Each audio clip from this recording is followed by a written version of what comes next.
We're now recording. So a few pieces of information first before we get going. There is an outage on Flux and Nix on over spring break, which is the 27th through March 1st. Because there is an outage, there will not be a webinar 2 weeks from now on the 1st. We will resume 4 weeks from now. Again, you can find these always announced on our Twitter handle, which is UMCOECAC. And also these will be recorded on our YouTube channel, which is also UMCOECAC. And you can find a couple of old ones on there too.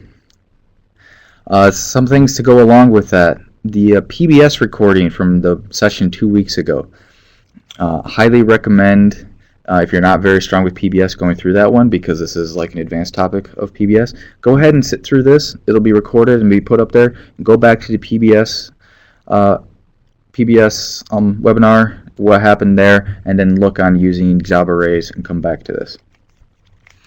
So the print documentation for this actually is on our website. If you go to cac.engine.umich.edu, Resources, Systems, Nix V2, PBS. I pasted this in the chat box, but I'll put it in there again.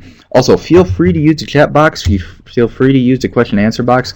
I have Rusty here also, sitting right next to me, who's lurking around and answering questions. So feel free to ask any questions you may have. So job arrays. They're a way of submitting many jobs from a single script. You can treat it also as a single unit. You can QStat it like a single unit. You can delete it as a single unit. You can do a number of things with it as a single unit. But really, you can think about it as a collection of the same job. So here, just a second. Let me switch it to the terminal.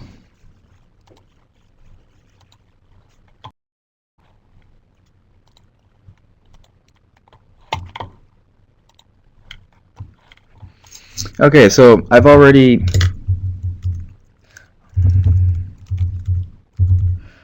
logged into Flux login, and I have a PBS script here called serial. It has the same basic information we covered in the PBS example. So we got a job name, an email address to be notified at, when to be emailed. In this case, I only want to be emailed on a BORT, because with an array, I might be submitting lots of these things, and I don't want to get lots of spam messages about starting. I'm submitting to Flux. I'm asking for 1 core. Let me also ask for memory in here. And I'm submitting to the allocation the admins use. All I'm doing here is saying which nodes I run on, and then I exit. So I can submit this, and this will submit a single job for me. What if I want to do this many times? Well, it can be kind of tedious. I can edit the same PBS script and resubmit it, because you can change a script after you submit it and submit it again. But that can be a lot of work. So what can I do to be able to basically submit a bundle? What if I want to do the same thing 10 times? The way I would do that is I would use a Q sub -T, and I can put this inside the PBS script. On the print documentation on our website, we show how to do that. But the general format is the array number I want to start at. So we'll just say 1 dash what I want to end at. So if I want to submit 5 of these, I do like 1-5, and then I would submit the same job. So notice it's still submitted a single job ID, but notice how it has this little bracket here. If I look at the jobs I have again, you'll see that I have the first job I submitted, as well as the second one. The second one's got this little bracket on it. It's also queued. But if I run qstat with -T, just like the array syntax, you'll see that my first job still only has 1 entry, and my second job has the array values filled in. So 1, 2, 3, 4, 5. So there's 5 things. So 1 PBS script submitted 5 times. But notice in our case, we give it a job name, -1 through the number of entries you want. And so we really treat these as jobs. So if you have a Flux allocation of 10 cores and you submit an array that's 100 long, each asking for 1 core, only 10 of them will run at a time, because that's all the resources you have. We basically look at these. So in my serial case, I asked for 1 core, 500 megs of memory. Every element of my array is 1 core, 500 megs of memory. And they run independently. So I don't have to have a number of CPUs free equal to the number of elements in my array. Also, thus far we've only mentioned using arrays with single core jobs. That tends to be the most common case, but that is by no means a requirement. You can submit arrays of parallel jobs, both shared memory parallel and distributed memory parallel using MPI, and they really just look like, if I have 5 elements of the array, we treat them as 5 independent jobs, but they're simpler for you to work with. So if we see here, after my job ran, here's my first job that I submitted that I would do normally.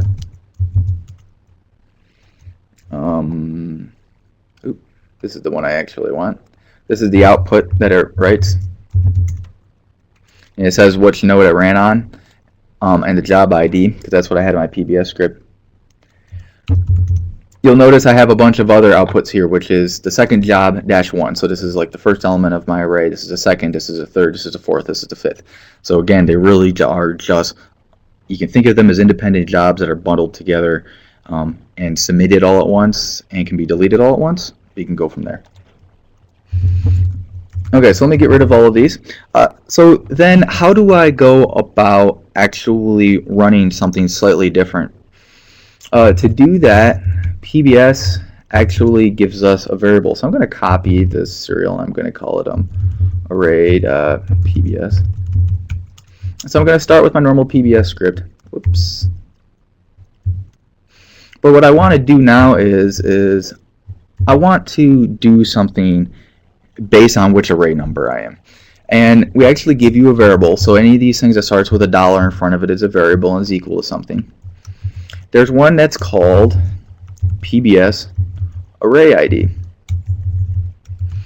And so for element 1, array ID is going to be equal to 1. For element 2, array ID is going to be equal to 2, etc.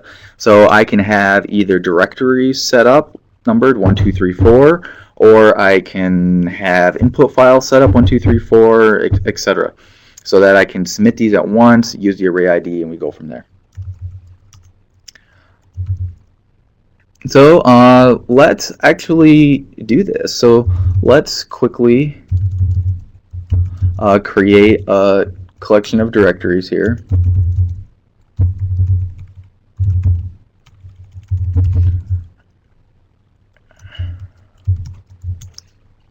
Whoops.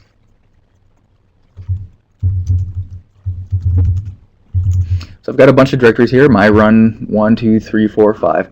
And what I want my job to do is to cd to the directory I'm currently in. Let's do this explicitly so we're not packing too many variables on top.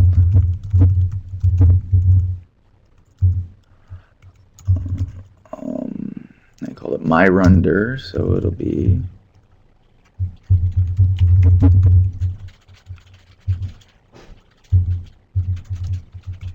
sometimes I like putting these brackets around it. It makes things a little bit more explicit. So what's this going to do for the first job, array 1, is going to cd to my rundir. And then what I want to actually do is I'm going to make a little file in there. So I'm going to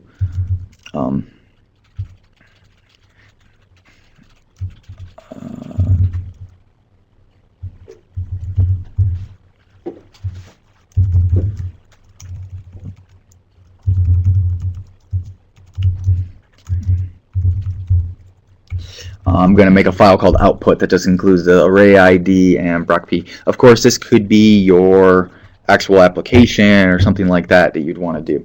So I'm going to submit 5 of these. I'm going to cd to a directory based on the array ID.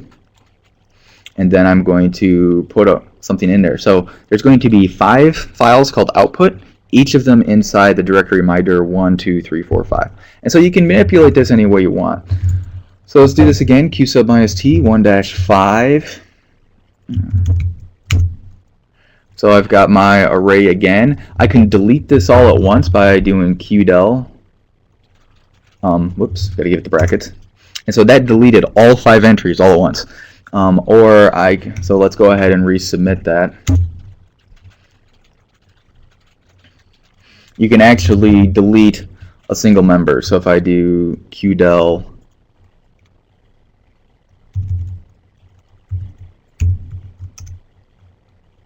except that one already ran, so I couldn't do it. But you can actually delete an individual element of the array and let the other ones go.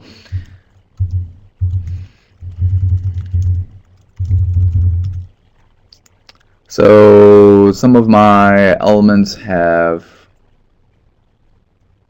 ran. Wait, no, that's the one I deleted. Was I deleting the wrong job before? Yeah, I was deleting the wrong job before, that's why. So see there, I can delete. If you look here, you notice array 1 and 2 are still queued. Array 3 that I deleted is completed because I deleted it, and then 4 and 5 are still there. So you can actually knock individual elements of your array out rather than deleting the entire array at once. So let's actually wait for some of these to run.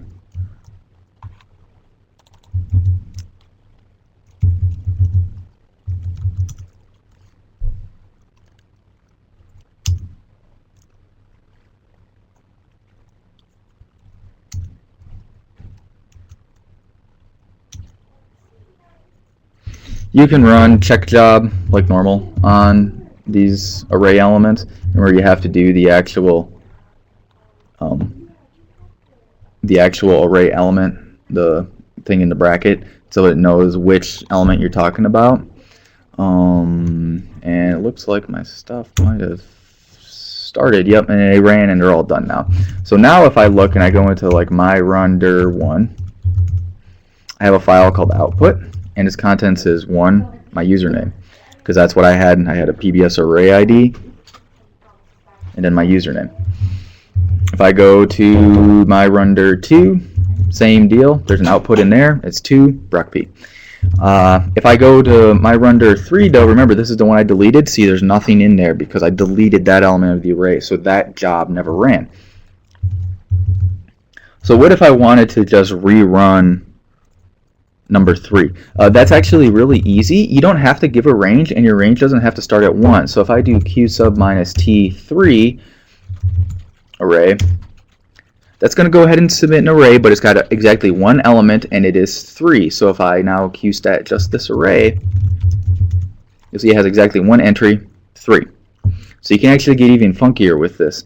So let me go back and use my first script that just creates a bunch of stuff. So I'm back to using the serial script that doesn't use PBS array ID, but I just want to demonstrate some things you can do. So you can submit a lot of things at once, right? You can do q sub minus t 1 to 1,000 serial, and that's going to submit the same script 1,000 times. But what I can also do is I can start at 5, go to 10, and say start at 15 and go to 20 serial. And what that'll do is I'll have array element 5, 6, 7, 8, 9, 10, 15, 16, 17, 18, 19, 20. And so I can actually give different ranges. I don't have to start at 1, and you can actually break them up with commas. You can actually do things like this too. You can just keep putting values on. And so the value of PBS array ID inside your script is going to change based on these values. So in the end, what you have to do is you have to come up with some way where your script can use that variable PBS array ID to know that this is the case I'm running and this is where I should save it. You can't just submit the same thing 5 times and expect it to do the right thing, because you're literally just going to run the same thing 5 times, and you're going to get, it's going to write over the same output files, it's going to write over, everything's going to be the same. So you have to use that array ID to either put the results in a different directory or refer to a different input file, something so that each iteration will not write over themselves. That's a common problem people who use these things. Do not write over your output. So that's actually everything I have. If you have any questions, please ask them now. You can type them into the chat box and I'll address them.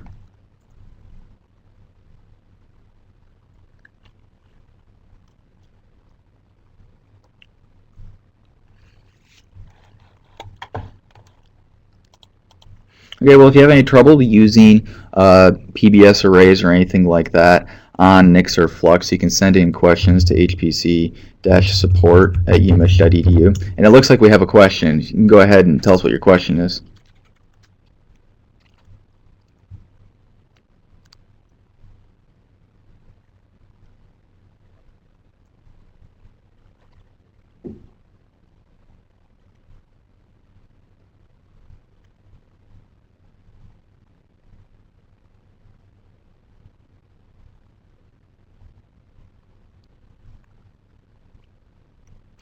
There are other ways to emulate this behavior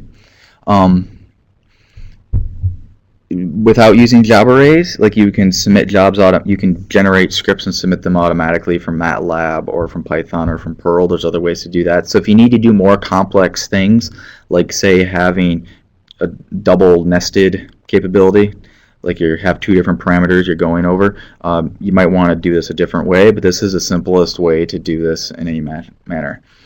So Sean, you're asking, I'm trying to develop an algorithm to do batch jobs where each job may depend on others having run. Yes, you can do that. I won't show it now. We will do another complete session on PBS dependencies, so keep an eye out for that. But what you can do is, if you look in the qsub man page, so if everybody remembers the man command from previous sessions, man is short for manual, so if you want to look for the options in man, you search for -t, that's array request, and so this will give you information on how to use job arrays. But if we look for depend, you can do dependencies based on a job, but you can also do it based on the entire array. So you can see there's an entire section here on array dependencies, and so like after start array, after OK array, so you could have other serial jobs, either arrays or not arrays that depend on other arrays or other jobs. So you can make this big list of dependencies.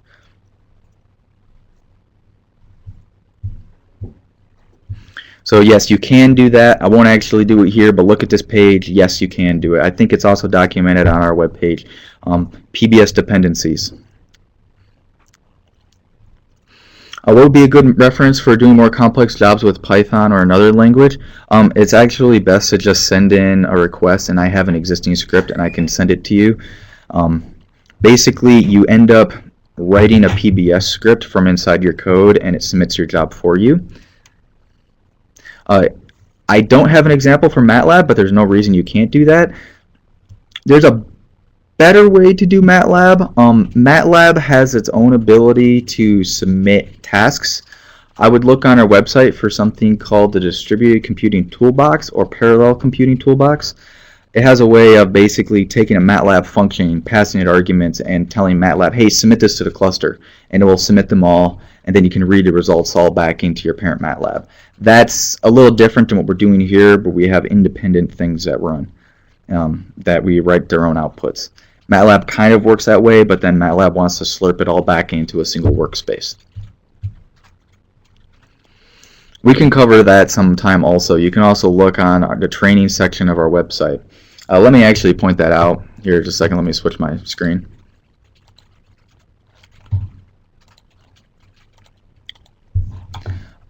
So on our website, if you go to getting started on the training courses, these are a collection of other training courses. Charles Antonelli and Ellison A is actually covering a lot of this material now instead. But there is a section for MATLAB on research computing.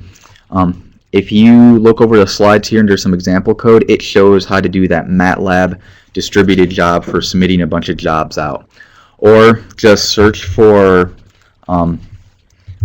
MATLAB Parallel on our site.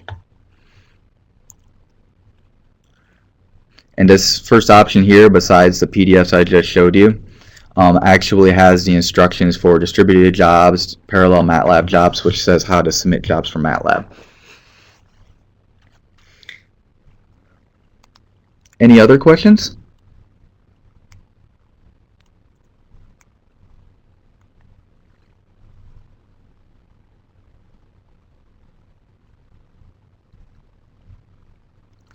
Oh, there's another option with the PBS arrays. Let me switch back to the terminal here. Charles just brought up something.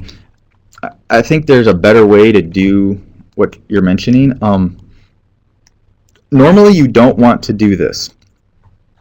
What this is a submit an array, but then tell the system only have n of these running at a time. So what this would be is I would submit an array of, say, 10 elements, but then I'm going to add a %5 and then submit my job. What this does is the %5 says never run more than 5 elements of the array at a time. Again, normally don't want to do this. Normally if we have the CPUs, you want your stuff to run. This is not a replacement for dependencies. As an example, if the first element finishes, the 6th one will start. So you don't necessarily want to do that. If the second one finishes, but the first one hasn't, the 6th one will still start. It'll always have 5 of them going at once. The only time you want to do this is if you're sharing resources with like a larger group and you're running a lot of stuff and they want you to back off a little bit. You can use this to kind of throttle your use back a little bit. Only use, say if I was submitting 2 CPU jobs, in this case I would be, since I could say 5 elements of the array, only use 10 cores at a time maximum, and then your other group members can use stuff, and as your jobs finish, more of them will keep running.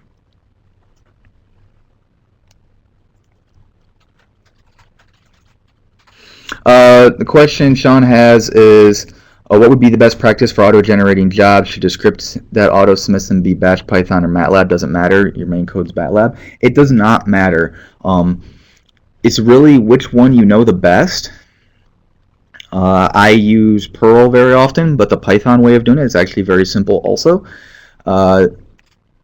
Bash, if you're most familiar with it. If you're already really good with MATLAB, maybe you want to just use MATLAB.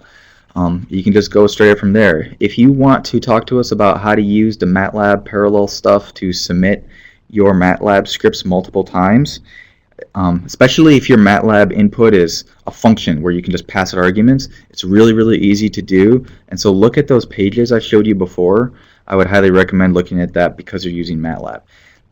If otherwise, it really doesn't matter. If you have difficulty with that, but you're good with Perl or Python or Bash, go ahead and submit with anything, because it doesn't matter. In the end, you create a script, whether you type it out by hand, or you have an application like MATLAB create it for you, or you have a scripting language like Python or Perl create it for you. It's still just creating a script and submitting it. So it doesn't get you any benefits on the system. It's really what you're most comfortable with.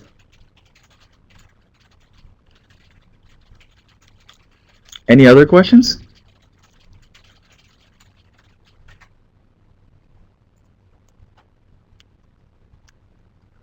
Okay, again, this will be posted on our YouTube page, so you'll be able to come back and reference this.